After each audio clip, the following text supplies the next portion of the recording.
episode of the Always Be Testing podcast. I'm your host, DeGrange, and I'm super excited to talk to Noelle Spagna today. Hi, Noelle. How are you? I'm good, Ty. How are you doing? I'm doing well. Nice to see you. Jumping into it. How was your week going? It is always busy here at the Fool. We've got a lot of things going on, just as a company, in addition to just the affiliate channel as a whole. But we're going through like a product suite overhaul here, so it's been a lot of changes, but I think it'll be a lot better. We'll have a simplified version of the Fool coming to members, so it's going to be good. Amazing. And for those of you who don't know Noelle, Noelle is amazing. She has a phenomenal background in affiliate management, affiliate marketing, knows the ins and outs of team building around that and collaboration, and she's done it from a very data-driven perspective. So really excited to hear her background, her learnings from the agency world, but also on the advertiser side at the Fool. So I think it's going to be very interesting. Um, Noelle, maybe kind of get it started for us here. How did you get into affiliate marketing?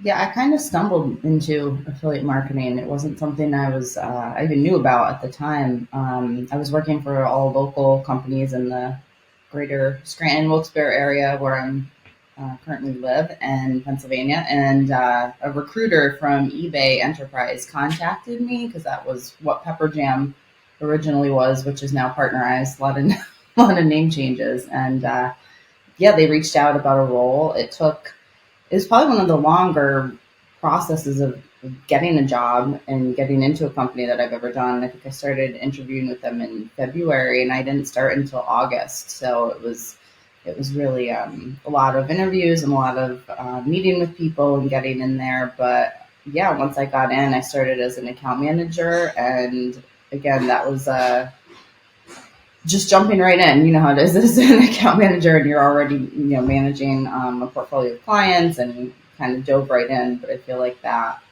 gave me a pretty strong background in affiliate right out of the gate, having to take on basically all the intro tasks and the high level tasks of managing an affiliate program.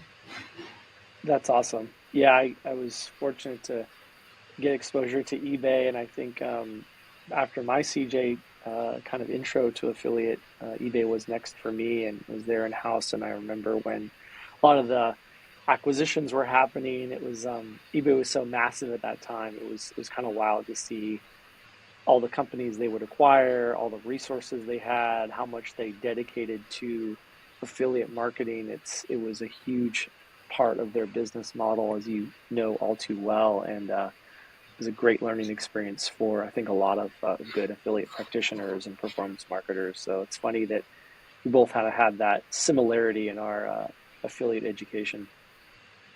Yeah, it was a great company. I mean, I say a lot of one thing that Pepper Jam really did right is hired really good people, and they trained us well.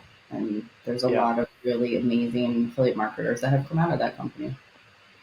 absolutely.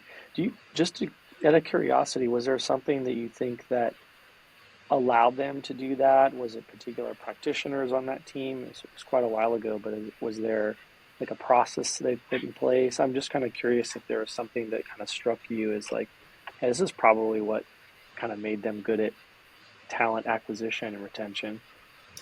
I think it was because they just started smaller, and like my manager at the time, her name was Jenna Walsh, and she's at A1 now, but she was just amazing. I feel very lucky that I was on her team because at the time they didn't have basically, in the early days, they didn't have a dedicated team that was handling like the Pixel implementation and the tech work. The account managers had to know all that. So everybody from the original team had to know the tech work. They had to know everything. So she was just such a knowledgeable source within that team. And so many of the directors had that kind of knowledge because they had to. And then by the time I started rolling in, they did have that team to build out, and they had an implementation team, and they did all of that. So it was more segmented by role by at that point, but the original members of the team basically knew everything because they had to step into so Yeah. many roles and wear all those hats. Yeah, I think there's something valuable, when, practitioners or account managers can kind of like, at the very least, empathize with the technical side and kind of advise, help support some of that if they've been through it. And I feel like CJ and some of the other areas of the space has been good over the years at educating people at a pretty detailed level. It sounds like you certainly got that training ground and a great foundation, which is huge. Yeah, the tech side of things is a lot, and so I give credit to anybody who has really good understanding and grasp. Yeah, no, it's great. And then what kind of has kept you in the space? What have you enjoyed about affiliate marketing? For me, and I feel like I've always given the same answer. It's the relationship building side of this industry. I look at other marketing channels, colleagues here at the Fool that handle, search and social and all the other channels. They're more, pretty straightforward marketing. But in this channel, it's so different because it is about building people, building things up with people, and networking, and building those relationships. And people jump from, the publisher side to the agency side to network side and brand side. There's a lot of shifts, and you never know like when you're going to see that person again, but you're going to in some capacity. So it's always just, I always tell people, like, if there's one thing you should really focus on in this world is just, again, making sure you have good connections and that you are building up those relationships. And that's kind of the best way to, I think, really get ahead. Yeah, for sure. I think it was when I was at Commission Junction. Sean, who is Sean Quick, was a great leader and collaborator and practitioner on the MediaFlex side under ValueClick. He shared some knowledge with me as I was getting up to speed on affiliate and earlier in my performance marketing career. And he was like, folks that are super junior to you now could very well be the CEO of a company in a few years, and vice versa and everything in between.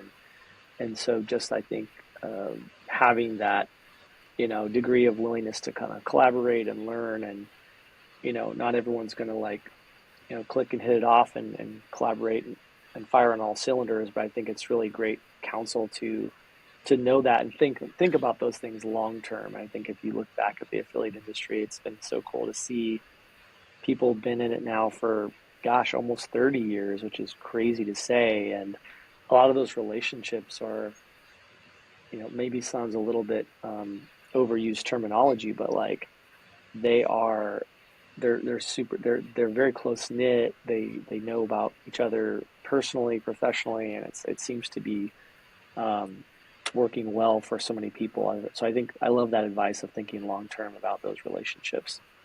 Yeah, I always like that there's like a human component to it. Yeah, yeah. Humans for the win, and all the tech stuff that's happening right now, right? It's Hmm. kind of nice. What's Absolutely. some of the bigger challenges that you see with the industry or with affiliate marketing, or some of the things that you observed in your various roles? I think it kind of depends on which side of the industry you're in, because I've obviously dealt with different types of challenges depending on where I came from. I Hmm. would say more so as an account manager on like the network or agency side. When you have this portfolio of clients, it's obviously it's a lot to juggle. There's a lot of organization skills I think that need to be put in place because at the end of the day, it's say you have even 5 accounts, like you're managing hundreds of partnerships by account. So it's a lot to juggle. It's a lot to keep track of, and just putting certain practices into place with tracking things and keeping up to date with things and organization skills, I think, are just so important. But again, on the brand side, it's a little bit different. Like I'm in finance now, so there's different red tape around finance as opposed to being like in the fashion world, which is what I used to skew heavily towards when I was like at Pepper Jam. So it definitely varies, and I think again it is. I think even like somebody on the publisher side would say that too. Like that's a lot of juggling. You have a lot of on that side you have a lot of brands to deal with, but on you know the agency Yeah, side a lot of clients. So it's always something, yeah. but. I think just again putting those systems in place and just knowing kind of how to structure your day and how you're getting your work done is important.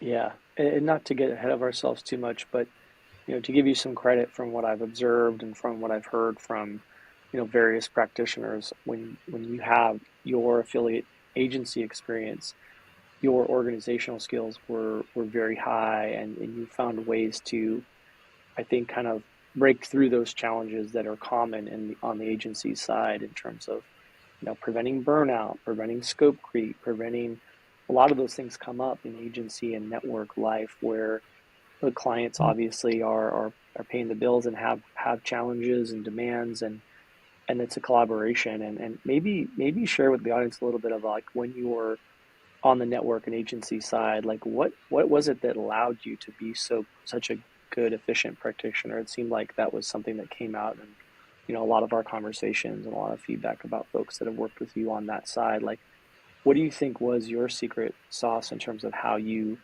navigated that without getting into burnout mode or having challenges? And I'm curious to learn maybe a little bit more about how you might counsel people that are in that situation on the agency or the client management side of things.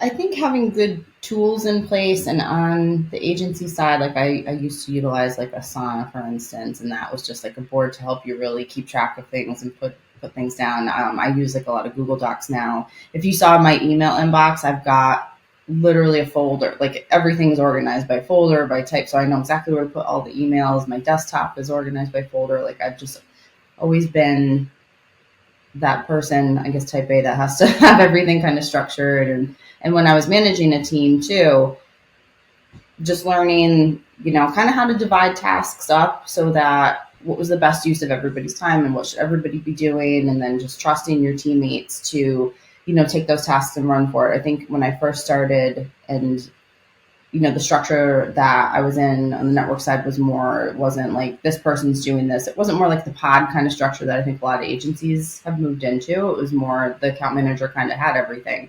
So I kind of got into this, if you want something done, you need to do it yourself kind of thing. And it was really hard for me to hand off tasks because I was like, oh, it'll be just quicker if I do it, than if I show somebody. But then when I got into that structure where I did have, an associate under me and a marketing analyst, and I was able to really delegate those tasks. It's about having trust in those teammates to know that, you train them well and they know exactly what they're doing, and you don't have to like worry or question it, and you kind of all communicate together. Communication also very key, just to make sure we're all on the same page and that we've got all of our tasks completed and outlined, and kind of leaning on each other when we need to.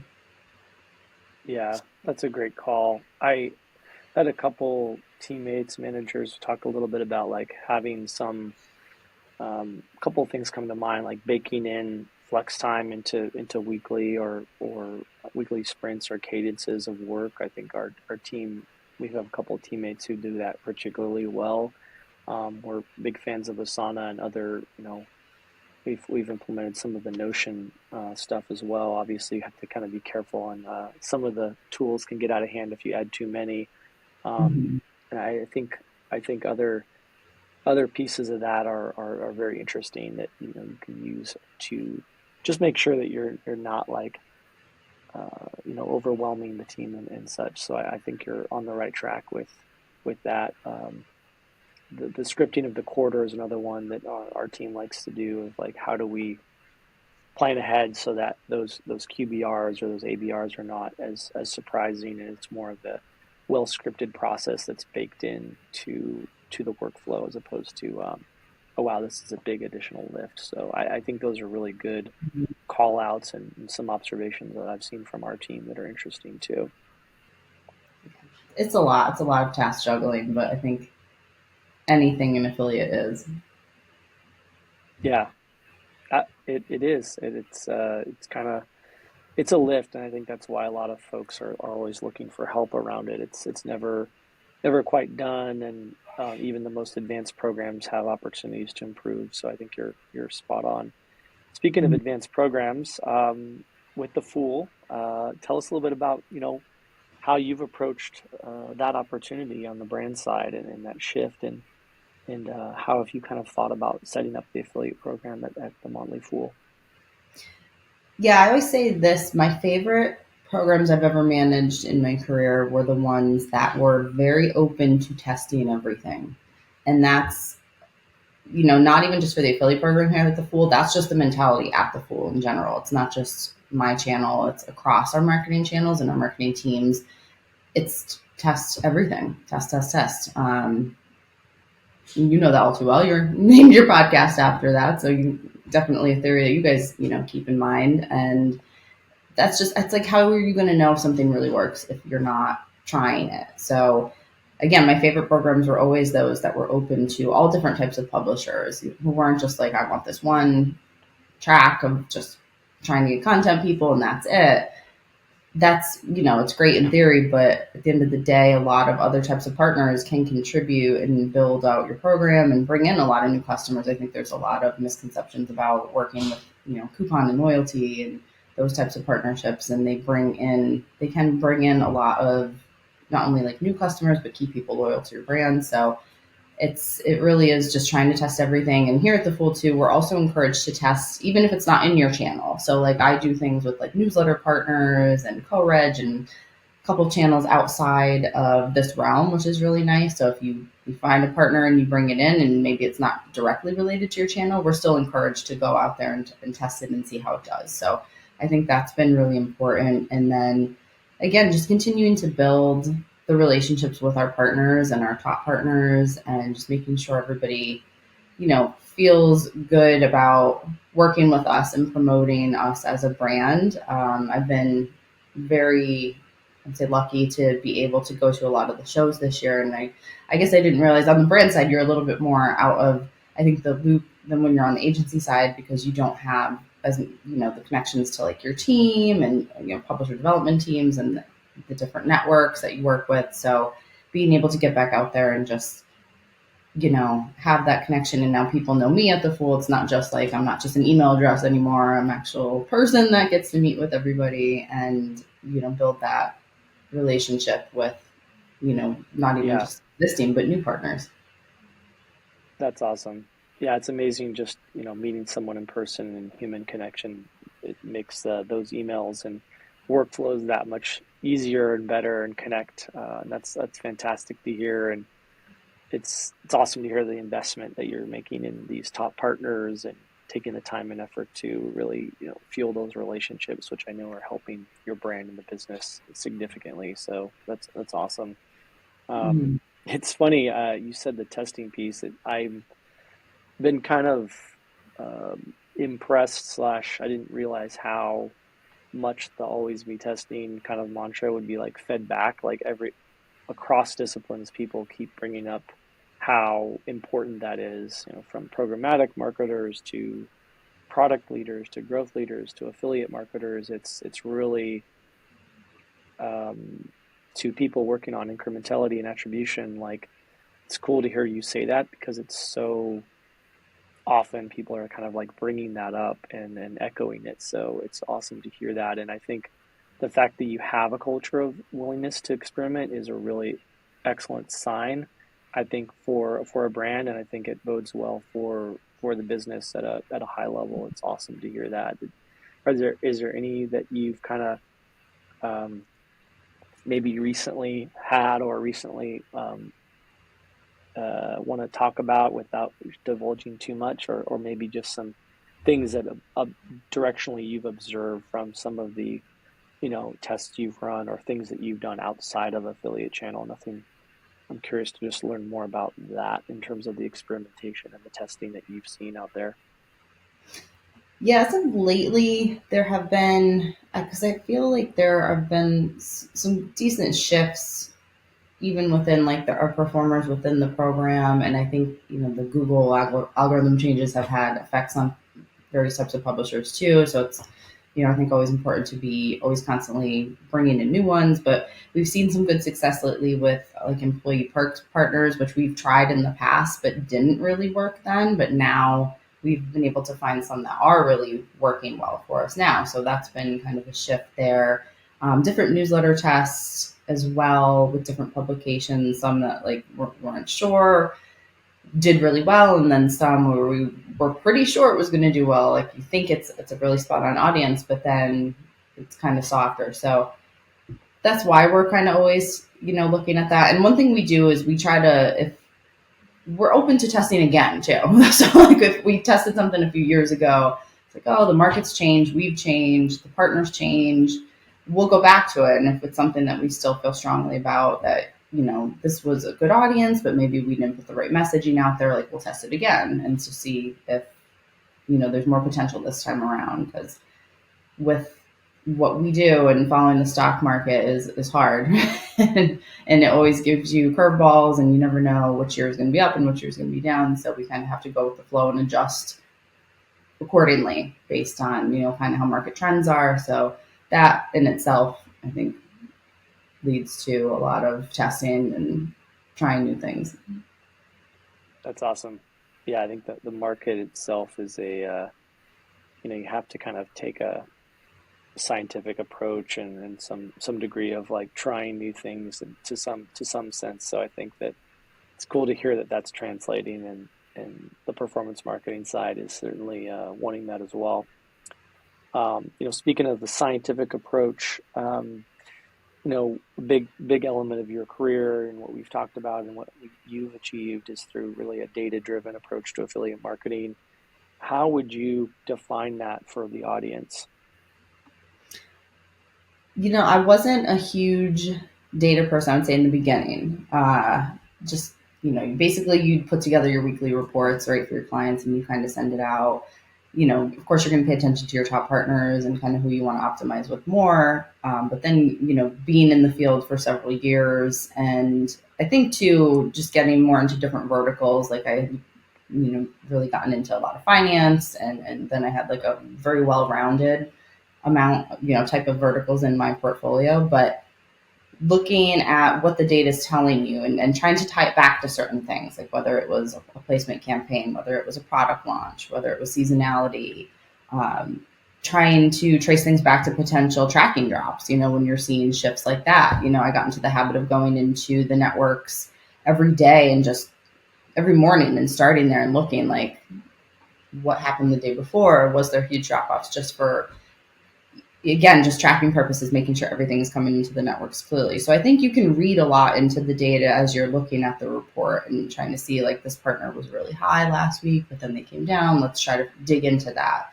Did they publish something new about you? Was there, did they feature you somewhere? Because sometimes partners do that too. If they've run an inventory, or they just put up a blog post or a social post or something like that. So it's just really diving in, because that's what, at the end of the day, that's what your clients want to hear. They want to hear the story. They want to hear why things are doing well or why they're not doing not so well. So you have to look at the data and see, like, which partners are, performing, where they're coming in from. Was it new partners that were brought into the program? And just even diving further in by, okay, which product was it that was selling, or which promo code was used and which creative was used. So just really looking at the various types of reports and kind of showing, how that looks across the board, but really pulling stories out of there. I love that. The story aspect is so interesting because I think it gets lost often that without a compelling story, even the most effective data scientist, even the most effective data person, it's really hard for them to kind of break through and convey the message that the data is telling. And so I think you're so spot on in underscoring like how important that is, and giving stakeholders or clients or whomever, your manager, peers, the clarity of like, this is what the data is telling us. This is our suggested path, or these are the three options based on what this data is telling us. And I think a lot of times people get stuck in the minutia, they get too complicated, or they might just kind of say, here's what's, we're up or we're down, or we had a tracking issue on these dates, and it's like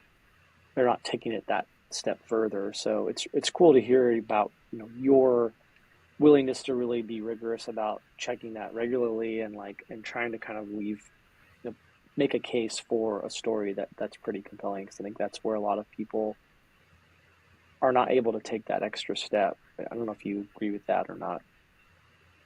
Yeah, I think it depends on too how the person is, like, trained to in the field, and where they kind of came from and what side of things. I think again, I think it helped coming from a network too, because I got to kind of see some back end things in terms of like the tracking and kind of learn like, when tracking was down, like we were still able to go in and find records like just behind the scenes that I don't think an agency may not think that they would have, but on the network side of things, you realize that they do have more than what you thought. So just kind of coming from that Yeah, background, it helped.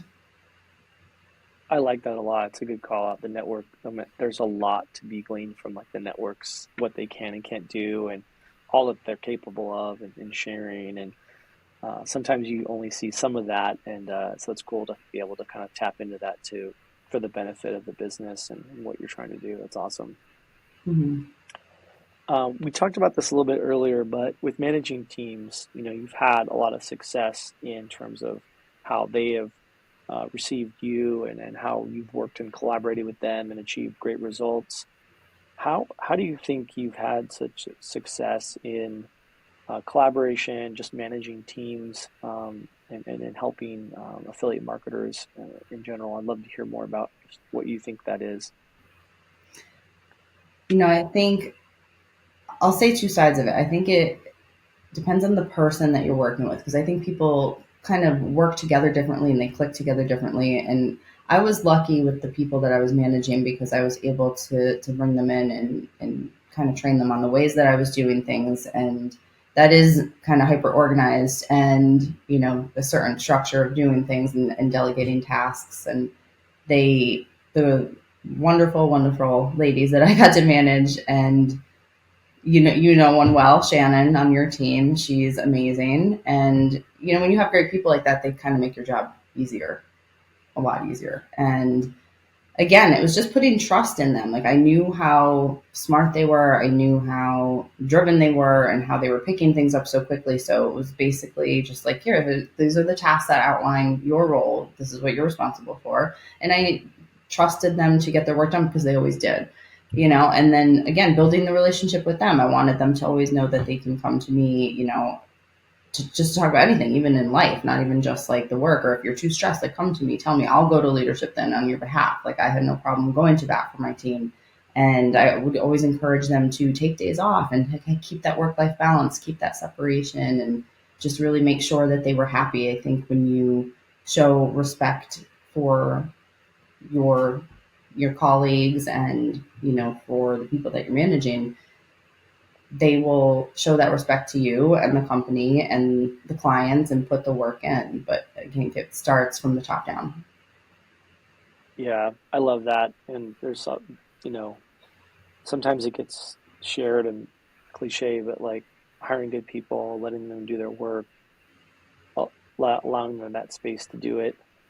Um, I think it's also interesting you called out kind of like knowing the individual, and then each one's going to respond to things a little differently, and sometimes that some people need that reminder of like, hey, it's time for a break, or take a few days off, or it's that relationship aspect of kind of knowing, reading between the lines a little bit for those individuals that are also not necessarily um, good at maybe asking for things, or good at taking breaks, or good Mm-hmm. at you know always having that balance that you referenced, that's kind of needed to sustain and stay fresh, and live life as well as do what we do. It's not all pixels and ROI. It's there's other things to do in life. So I think Mm-hmm. it's cool that you're calling that out as a pretty important piece.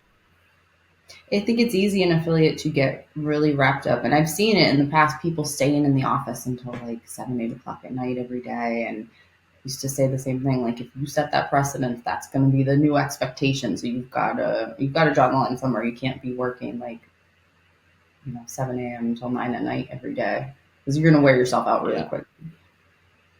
yeah, exactly. I couldn't agree more. Couldn't agree more. So it's definitely a challenge in certain aspects, and you got to kind of mind it and manage it and make sure that that's not the regular. Mm-hmm. Um, we kind of talked about this a little bit, but you know, what kind of tenets have you set up in your organization, or to maximize productivity, and enable some of that balance and kind of enable uh, the team to be managed well? Or there's some things that you have found helpful from a people management or from an organization perspective that you want to share with the audience? We have a lot of different things put in place here at the Fool to help with, productivity, but like just making sure everybody's happy and in a good place and people feel like they're evolving in their careers. We have like what's called a coaching program. So I'm a coacher at the Fool, and we basically everybody has to have a coach. That's the thing, no matter like what your level is, everybody has somebody that they can then go to and check in with, and it's a little bit different from a check-in with like your manager. So you're able to kind of just talk about, where you're going in general, and if you're having any troubles that maybe you don't feel comfortable talking to like someone on your team. It's kind of like that extra person that you can kind of, just talk through things with, and overcome things. So I think that's a great program. We also have a lot of different like feedback loops and surveys that are constantly being done. We have we call it the people team here, not HR, but our people team is really built out, and they really do put a lot of time into making sure that everybody is feeling good in their role, that they like the direction they're going in, that everybody understands the direction the company is going in. So there's a lot of company wide things, but as a team, we're very focused on, actually just talked about this like last week, that we're a very like results metric focused team, and we all trust each other to do our job and do our work. We're not like hovering over each other like, what's this one doing, what's this one doing. It's not, there's no micromanaging or anything, but the the results kind of speak for themselves, like with how much we're testing, like just keeping within margins, looking at overall numbers coming in, the types of members being brought in. Just again, we're also very data focused here at the Fool. So just looking at all of that, and then working with other teams that, we as the external marketing team, we bring the people in, but then they kind of go into our, renewal and upsell teams. So just kind of keeping in check with what everybody's doing and making sure we're cohesive. That's awesome. That's very cool. Um, maybe a quick bonus question. I'm just curious, like with the Fool, you got a lot of cool changes coming. Is there anything else that maybe you want to share that's fun and exciting about stuff you're working on, or maybe things that are already out there that maybe people don't know about it? Because I think it's a really cool, brand and product, and maybe just a quick plug for them and just some of the things that you've seen maybe there from, that audience that's, looking into equities and stock and finance and trying to learn more. Like what are some things maybe the audience might not know about the Fool that it might be good to share about what you guys are all working on? I think the biggest probably misconception is what we are as a whole. I don't think people realize there's so many facets of our business. A lot of people know us for like our Ascent site, which is our publisher site, which is all about personal finance. We kind of have something for everybody in the journey. Like the Ascent's more, getting your finances in order or finding a credit card or mortgage. It's like the personal finance side. And then the side of the business I work on, which is our premium investment services, these are designed to help people build their own stock portfolio and manage it themselves. We really want people to know that you can do it without a financial advisor. If you choose not to have one, you can actually buy stocks yourself, and we help you do that. And we tell you, who to pick. We do the research for you. We show you all the numbers and make these recommendations. And we have a strong track record, since the company was founded, of picking, good stocks. So that's that part of it. But then we also have, a venture capital side of the business. We have a money management side of the business. We have some international divisions. There is a lot going on here at the Fool. And again, it's like every step within the journey, but it really is just to kind of teach people financial wellness and making sure that people are comfortable, and that they're educated, and that they know, they can lead. Our motto is smarter, happier, and richer. So being able to provide those tools to people so that they can achieve that themselves. Awesome. I love it. It's super helpful. Definitely a fan. Um, this is the Gwyneth Paltrow section of the pod. Your sliding doors moment in your career.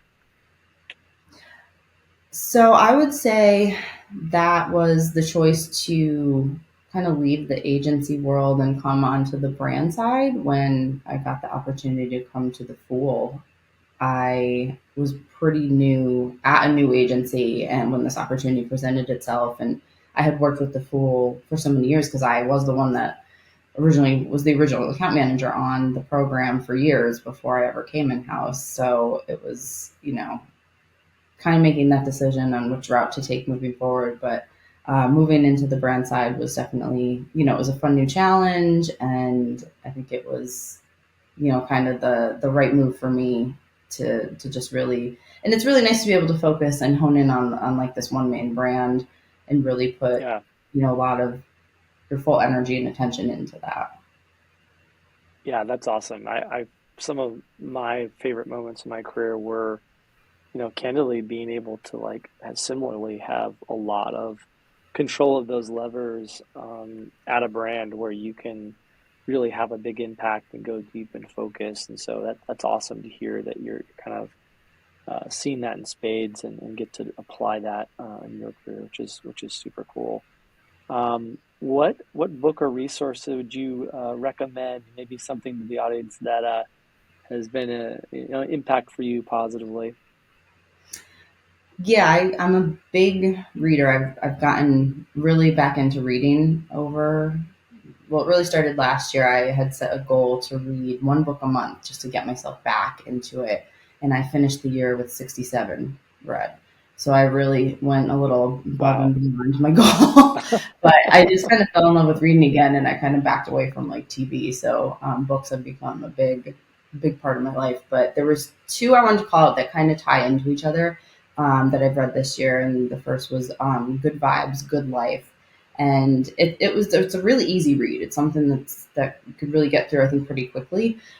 But the main message behind the book is basically finding your happiness and your joy in your life, and that's like our purpose here on this planet. And when you can do that, you can then take that happiness and spread it to other people and help make them happy. And that's maybe seems like a small contribution in the greater scheme of things, but can help you, feel like a better, more contributing member of society. Just being able to bring joy to Yeah. other people.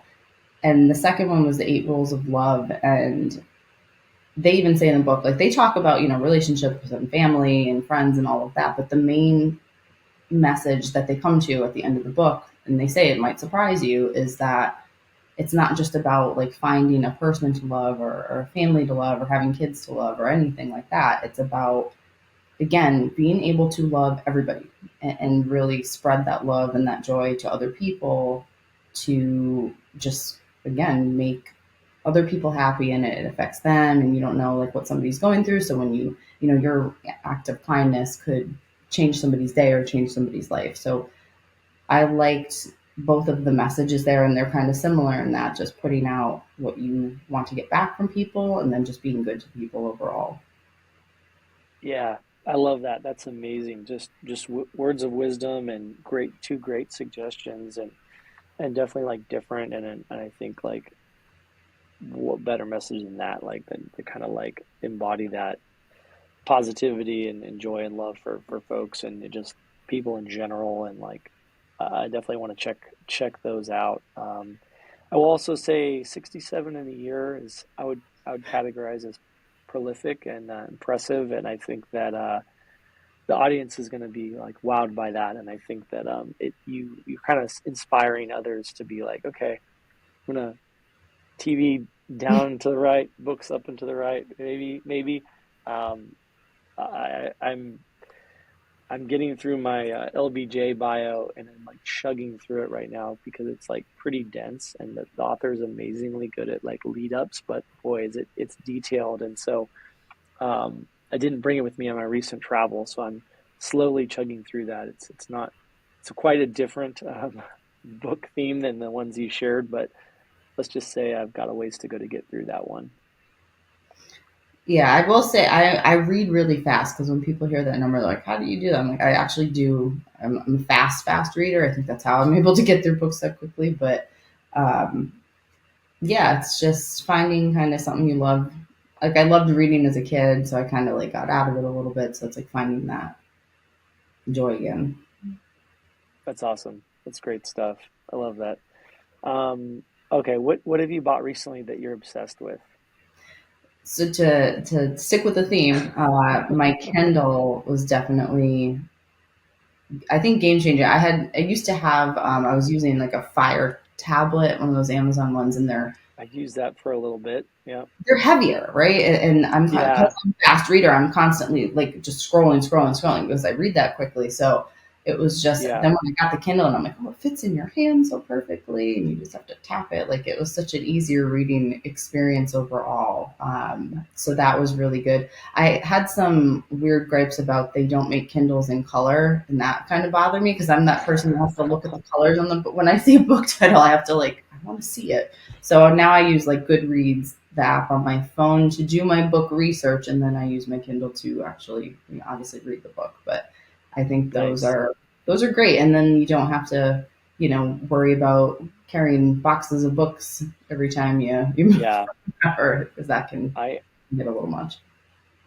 I've been kind of going old school, but I it's a good reminder. I might pick my Kindle back up. I also noticed I feel like I read a little faster on the Kindle. I don't know if you feel that way. Hmm. Yeah, because it's so easier Yeah. now to turn the page. You're just like tap tap tap. It's it's weirdly simple, and I like that there's no like, blue light stuff. It's very like analog feel, and it's a great product. So good call out. And it never And dies. Prime Day is coming up Battery for never dies. people. What's that? The battery it never die. Like I don't charge mine Yes. for like weeks and weeks and weeks. I'm like, how does this thing never die? It's, a, Yeah. it's great. We'll include Noelle's affiliate link in the show notes, and Prime Day is coming up, so everybody's happy. It was a good day to buy it. There you go. There you go. I think I might have got mine at that a couple years ago at some point on Prime Day. Um, what random fact that you want to share maybe folks don't know about you? Yeah, I don't know. Some of my friends in the industry probably know this, but I'm very big too. Like things that I really love to do outside of work are focused on like music. So I've been doing like Zumba and dance for years. I started going to the studio I go to in like 2018. So that's like a big part of my routine, and I just love to dance. So it's like my happy place there. And I started doing a little bit of dabbling with line dancing this year too, which is really fun. That's become like a big thing. So I've gotten to do that in like Nashville. I get to do a little bit in Myrtle Beach. So when I travel to places and they have events like that, that's super fun to do. So I really, love that. And then just going to concerts, live music is a big thing. I think we've talked about this too before. Just, you know, I'm really in my element at a concert. I'm kind of tuning everything out. I'm just like really living in that moment and just, connecting with the music and the artist. And I've been lucky that I've gotten to see a lot of concerts already this year. I've got more coming, and yeah, that's something I truly enjoy. That's amazing. That's amazing. Was there maybe a concert that in the past that was like kind of kind of your favorite, or maybe one that you're looking forward to that maybe is notable? I've gotten to see Morgan Wallen twice this year, and he's really amazing. But I got to see Taylor on the Eras tour last spring, last May, and then I get to see her again in October. And it's she's made some changes, so it'll almost be like a brand new show. But yeah, I'm a big Swiftie. I think a lot of people probably know that about me already, but yeah, I've heard about Taylor. you may have heard a few things. She pops up from time to time. No big deal. That's amazing. That's really cool. I love that. I I was talking to my brother-in-law one evening. I was like, okay, what would be your three or top three concerts of all time to see with like musicians that are could be on tour potentially? And he's such a music buff and so into the like nerding out on music that I like blew his mind with that question. He was like over for dinner and he was like silent, like thinking about it for hours. Like I think it like he joked that it like took his he like ruined his day because he had to like think about it and go into a cave and like come back with his answers. And I was just intending to be conversational, and it was really funny because he took it so seriously. He was like, "All right, hang on, let me go into a corner and think about it, and not say What if he anything said to he anyone for couldn't the change next his 8 answer ever? hours." That's it. What's that? As if he couldn't ever change his answer. It was like, this has to be decided. Exactly. Exactly. It can be adapted. It can be a conversation, but it was really funny. I really respected the thoroughness and the detail he applied to it. Great. Um, Amazing. I love the thoughts and insights, and Noel, it's been amazing to chat with you as always. And I think some really good learnings in terms of folks getting to know you, and how you've been able to really nail management of people in the affiliate and performance marketing space, and kind of bringing a thoughtful data driven approach to it. So it's always a pleasure, and super appreciated. Yeah, absolutely. It's been so great to chat and, just have this conversation. And thank you so much for having me. Always Noel. And for folks that want to learn more about all things Noel, where would you suggest they find you? Probably LinkedIn is the best, but I'm also on like Instagram. So if you know my name, I'm easy to find. Awesome. Well, it's been a pleasure. Looking forward to more, and have a great rest of your day. Thanks, Ty. You too.